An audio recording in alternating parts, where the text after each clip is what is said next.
네, 안녕하십니까. MNS 아카데미 부원장 김정홍입니다. 자, 오늘 이 시간에는 2021학년도 2학년 2학기 2차 지필 평가 능동고 2학년 어떻게 나왔는지 우리가 이제 분석을 해보고 어려운 문제들도 한번 같이 풀어보면서 요번 이제 수학 시험을 한번 리뷰를 해보는 시간을 갖도록 하겠습니다. 선생님이 이제 매번 이제 시험이 끝날 때마다 이렇게 학교별 리뷰 영상을 저희 학원에서 올리고 있는데, 이 영상을 그냥 쉽게 보고 지나치지 마시고 끝까지 정확하게 시청하신 다음에 내가 어떤 점이 좀 부족했을까, 어떤 점을 좀 보완해야 될까, 이제 2학기 지필고사가 끝났으니까 내가 3학년으로 넘어갔을 때 3학년 때는 어떻게 공부를 해야 될까, 이런 부분들을 한번 깊게 고민해 보시는 시간을 갖도록 하시기 바랍니다.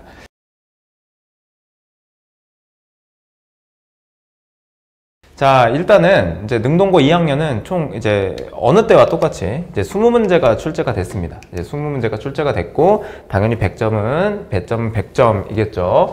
그 중에서 항상 이제 능동고는 객관식을 17문제, 그리고 주관식을 서술형을 이제 3문제를 출제를 하기 때문에 8대2의 비율로 출제가 되었습니다. 출제응학 비율은 이제 다양하게 이제 문제가 나왔거든요. 이제 교과서에서 일단은 교과서에서 50%, 대략 50%, 45% 정도의 비율을 보이게 이제 문항수를 출제를 했습니다. 교과서는 이제 당연히 이제 시험을 보는 학생이라면 무조건 2번, 3번은 이제 복습을 하면서 당연히 문제를 풀어봐야 될 교재 중에 하나죠. 45%. 그러니까 교과서만 풀어도 일단 45점은 우리가 받을 수 있었다. 자, 그 다음에 학교 학습지에서 20%가 출제가 됐습니다. 능동고는 항상 이제 학교 학습지를 주는데, 학교 학습지가 그렇게 막 킬러 문제급은 아니죠. 어려운 편은 아니고 대략 이제 중난이도의 문제들로 이제 구성이 돼 있는데, 당연히 이제 시험을 보는 학생이라면 교과서와 마찬가지로 학교 학습지는 충분한 공부가 되어 있어야 됩니다. 이거 2개만 사실 이제 공부를 잘 하셨어도 65%의 비중, 그러니까 65점을 우리가 충분히 받을 수 있는 시험이었어요. 나머지 2문제는 이제 모의고사에서 이제 출제가 됐고요. 네, 10%는 모의고사 중에서도 좀 킬러 문제급으로 출제가 됐었는데, 뭐 이 문제들은 사실 상위권 아이들이 아니면 공부하기 좀 어려운 문제들이죠. 그래서 더 다양하게 이제 공부를 하셨어야 되고요. 외부 문제가 출제가 됐는데 학원 시험 대 비교해서 한 15% 정도, 3문제 정도가 출제가 됐습니다. 물론 이제 여기 중에서도 학원 시험 대비 교재에 다 들어가 있지만, 굳이 구분을 하자면 좀 교과서나 학교 학습지에서 볼 수 없는 문제들 3문제가 학원 시험 대비 교재에 수록이 돼 있어서, 우리는 이제 학원 시험 대비, 우리 학원을 다니는 친구들은 시험 대비 교재를 충분히 풀어보셨을 테니까 복습만 제대로 했다면 문제를 맞출 수 있었습니다. 그리고 마지막 이제 2문제는 이제 2022학년도 필수 교재죠. 수능 특강 2문제 정도가 이제 출제가 되었습니다. 학원에서 다 대비를 했던 내용들이고요. 근데 좀 1학년 때 이전과는 좀 다른 양상은 확실히 이제 수학2라는 과목이 수능의 직접 범위에 들어가기 때문에 어느 정도 능동고에서도 수능을 좀 염두에 두고 있다라고 좀 평가를 할 수 있을 것 같아요. 왜냐하면 모의고사 문제 출제, 그리고 수능 특강 필수 교재죠. 수학2나 수학1, 수능에 대한 직접 범위를 공부하는 학생들에게는 필수 교재입니다. 그래서 요런 것들도 다양하게 우리가 준비를 하셨어야 충분히 고득점을 맞을 수 있었겠다라고 좀 평가를 하고 싶습니다. 세부 문항별 분석인데 골고루 다양하게 이제 출제가 됐습니다. 특히 이제 미분 파트 쪽에서는 이제 11문제, 그 다음에 적분 파트에서 9문제, 정확하게 뭐 5대5는 아니지만 분배를 잘 해서 출제한 것을 보이고요. 선생님이 이제 난이도를 이제 중으로 좀 생각한 이유는 이렇게 이제 출제가 됐어요. 특히 이제 중이나 중하, 학교 교과서나 프린트에서 거의 대다수의 문제가 나왔고, 나머지 4문제는 이제 수능 특강이나 모의고사에서 출제가 됐는데 난이도가 좀 상당했습니다. 그러니까 미리 풀어보지 않았다면 내신 시험에서는 시간이 매우 부족했었을 것으로 좀 판단이 들어요. 좀 이따가 한번 이제 보도록 하겠습니다. 자, 최종 분석입니다. 자, 이 기말고사가 어떻게 출제가 되었을까? 교과서나 프린트에서 많은 비중의 문제가 출제가 되었습니다. 앞에서도 선생님이 설명을 드렸지만 교과서나 프린트에 충실했어도 충분히 60, 70점대를 우리가 예상할 수 있었겠다라고 좀 판단이 듭니다. 그리고 교과서 변형 문제들이 다소 출제가 됐는데 학원 프린트나 시험 대비 교재에 반복적으로 수록되어 있는 문제들이 출제가 됐어요. 아까도 한 3문제 정도가 나왔다고 했는데 그 문제가 이런 문제들입니다. 자, 변별력 문제로 수능 특강과 수능 기출에서 출제가 되었습니다. 4문제가 출제가 되었는데 이게 좀 상당히 시간이 오래 걸렸을 것으로 판단이 들어요. 특히 수능 기출에서는 이제 킬러 문제 21번 문제가 이제 2015년도 수능에 2015학년도 수능에 출제가 되었던 21번 문제가 출제가 됐었는데 이거는 사실 21번이라는 거는 킬러 문제죠. 미리 풀어보지 않았다면 50분 내에는 절대 풀 수 없을 겁니다. 그래도 21번 중에는 좀 난이도가 적은 문제가 나왔지만 그래도 처음 보는 입장에서는 사실 수능은 이제 100분이잖아요. 그죠? 내신은 50분이고 한 문제당 2분씩 풀어야 되는, 객관적으로 우리가 나눠봤을 때 한 문제당 2, 3분 안에 이제 풀어야 되는데 사실 21번 문제를 2, 3분 안에 풀 수 있을까? 라는 좀 의문을 갖게 되죠. 그죠? 그래서 미리 공부해보지 않았다면 틀렸을 것으로 좀 예상이 들어요. 그래서 우리가 이걸 봤을 때는 능동고에서 앞으로 고3 때도 마찬가지지만 어느 정도 수능을 염두에 두고 수능 특강과 수능 기출을 다양하게 출제를 할 것이다. 매년 그래왔고 작년, 재작년도 똑같이 그래왔습니다. 그렇기 때문에 내신을 준비하는 학생들이라면 학교 교과서 프린트는 당연히 여러 번 이제 문제를 푸셔서 학습을 하셔야겠고 수능 특강과 수능 기출은 필수적으로 다양한 문제들을 좀 다뤄봐야 시험을 잘 볼 수 있었을 것 같습니다. 자, 몇 문제 정도 이제 유사한 문항을 좀 나왔었는데요. 이제 객관식 14번에 보면 이런 문제가 있었습니다. 이런 문제가 있었는데 이거 학원 시험 대비 교재에 그대로 나왔죠. 그죠?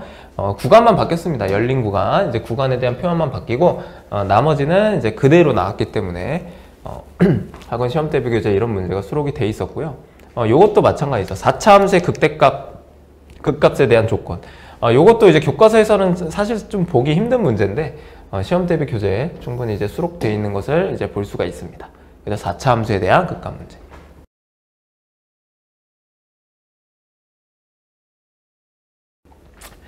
자, 마지막으로 선생님이랑 같이 이거는 꼭 풀어봐야 될 것 같아요.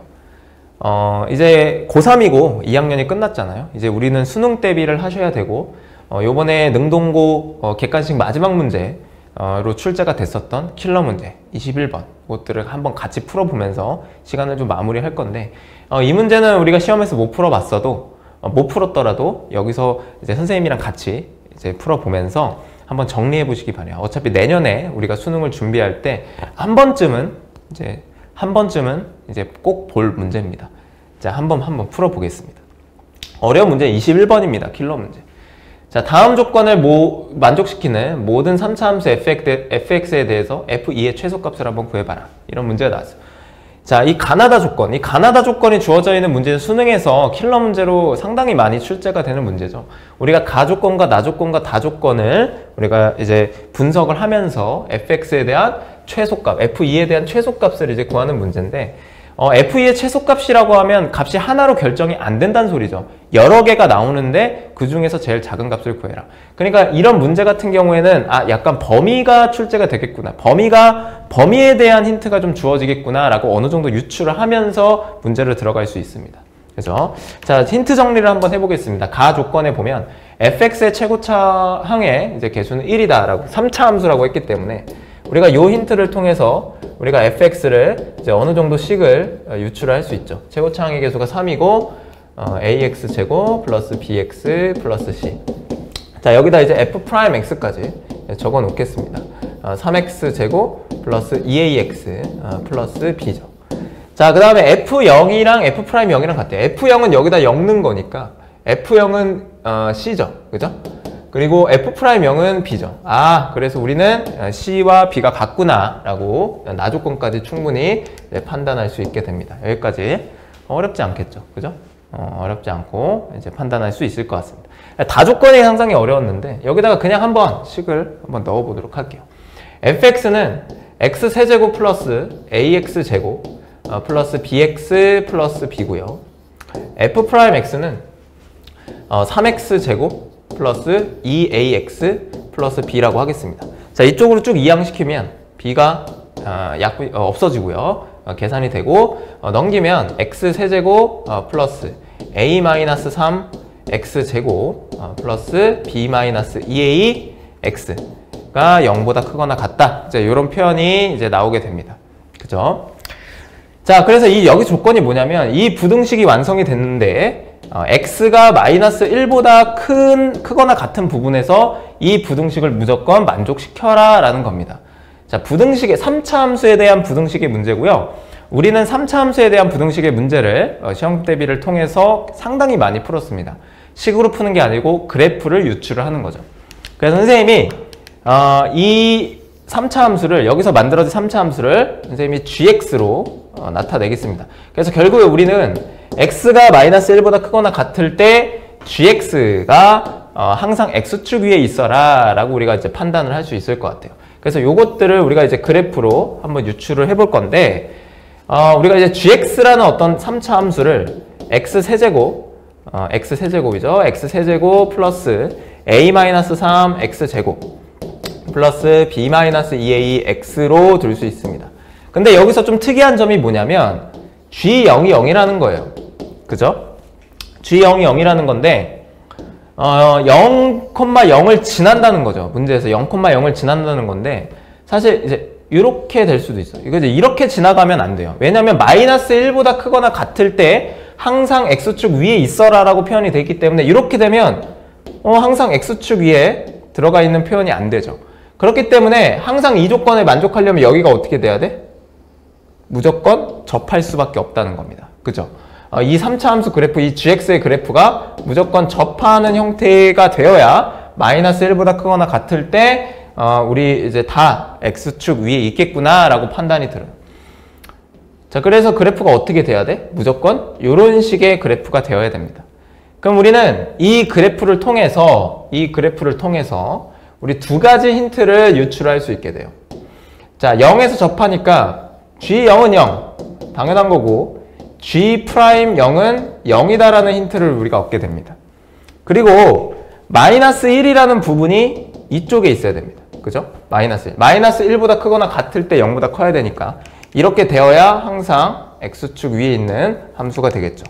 그렇기 때문에 여기서 항상 힌트를 얻을 수 있는 게 g-1이라는 게 무조건 0보다 크거나 같아야 된다라는 힌트까지 얻을 수 있습니다. 그래서 여기서 힌트를 한번 정리를 해볼게요. g0은 0 넣었으니까 b-2a죠. 그래서 우리가 여기서 이제 뭘 얻을 수 있다? b가 2a구나 라는 힌트를 다시 한번 얻을 수 있게 됩니다. 그죠? 자, 그 다음에 g-1 여기다 마이너스 1 넣으면 마이너스 1 플러스 a-3 마이너스 b 플러스 2a이기 때문에 얘가 0보다 크거나 같다라는 힌트를 얻을 수 있고요. b 대신에 2a 넣으면 없어지면서 이제 a-4는 0보다 크거나 같다. a는 4보다 크거나 같다라는 힌트까지 우리가 얻을 수 있게 됩니다. 힌트를 분석할 수 있게 돼요. 자, 그럼 이제 마지막으로 이제 들어갑니다. 자, fx는 x세제곱 최고차항의 개수가 1이고 이차항의 개수는 ax제곱이죠. 그리고 b가 2a라고 했으니까 2ax 플러스 2a라고 한 문자에 대한 식으로 나타낼 수 있을 것 같고요. 여기서 우리가 원하는 건 f2죠. 그지? f2 값이고 f2를 넣으면 8 플러스 4a 플러스 4a 플러스 2a이기 때문에 얘를 계산하면 우리는 10a 플러스 8이다 이렇게 이제 얻을 수 있게 됩니다. 이거에 우리는 최소값을 구해야 되고 이게 최소가 되려면 a가 최소여야 되니까 a의 최소값은 4가 되겠죠. 그래서 요 놈의 최소는 48이 되게 됩니다. 이해되셨나요? 그죠? 21번 치고는 그렇게 어려운 문제는 아닌데 이게 내신에 나오니까 우리가 좀 어렵게 느껴질 수 있겠다라고 좀 판단이 들 것 같습니다. 한번 문제들을 다시 한번 풀어보면서 어차피 고3 때 수능을 준비할 때 한 번쯤은 마주칠 문제이기 때문에 이런 가나다의 조건을 해석하는 거를 좀 연습을 많이 하시고요. 수능 유형이죠. 그리고 이렇게 이제 최소값에 대한 표현, 그죠? 최소값이 나오면 범위가 주어지겠다. 이런 표현들을 좀 익숙해지시면서 공부를 하시면 될 것 같습니다. 그러면 우리가 이제 2학년이 다 끝났습니다. 여러분 수고 굉장히 많이 하셨고요. 내년은 이제 3학년입니다. 이제 수능이 1년도 채 안 남았죠. 우리가 이제 수험생이 되면서 상당히 어려운 시기를 여러분들이 겪게 될 텐데, 자, 3학년 준비 방향에 대해서 한번 생각을 해봤습니다. 수능 공통인 수원수투가 마무리되었습니다. 이제 수능에서 공통 과목의 비중이 굉장히 늘어나고 있죠. 이번 수능도 여러분들이 뉴스를 통해서 굉장히 많이 들으셨겠지만 공통 과목과 수원수투 공통 과목과 선택 과목으로 나눠지는데, 수원수투 공통 과목에서 22문제가 출제가 되고, 당연히 수학2랑 수학1 50%씩 비중을 가져가겠죠. 요번에 뉴스를 보셔서 알겠지만 공통 과목에서 굉장히 비중 있게 출제가 되었고 상당히 어렵게 출제가 되었습니다. 그렇기 때문에 우리는 겨울방학을 통해서 수원수투에 대한 개념을 정확하게 정리하고 다양한 문제들을 공부를 하셔야 됩니다. 선택 과목이 중요하지 않다는 게 아니라 공통 과목의 비중이 굉장히 커지고 있으니 공통 과목에 대한 개념 정리를 확실하게 해두셔라. 또한 미적기와 확통 선택 과목 어떤 것을 내가 선택할지 정확하게 결정을 하시고 그 수능에 대한 선택 과목을 겨울방학을 통해서 잘 준비하셔라. 자, 수능은 선택이 아니라 필수인 거 정확하게 알고 계시죠? 수시를 쓰는 학생과 정시를 쓰는 학생한테도 수능은 필수입니다. 수시는 최저 등급을 맞춰야 되고 정시는 수능 점수가 굉장히 많이 들어가기 때문에 항상 필수입니다. 내신만 챙기지 마시고 수능도 어느 정도 공부를 해 두셔야 된다는 것을 절대 잊지 말았으면 좋겠어요. 여러분들 이번 시험 보느라 굉장히 수고 많이 하셨고요. 내년에도 수고하셔야 됩니다. 더 많이 수고를 하셔야 됩니다. 우리 최선을 다해서 우리가 하고 싶은 전공을 선택하고 가고 싶은 대학을 선택하셔서 꼭 꿈을 이루시길 바라겠습니다. 항상 선생님이 응원하겠습니다. 네, 수고하셨습니다.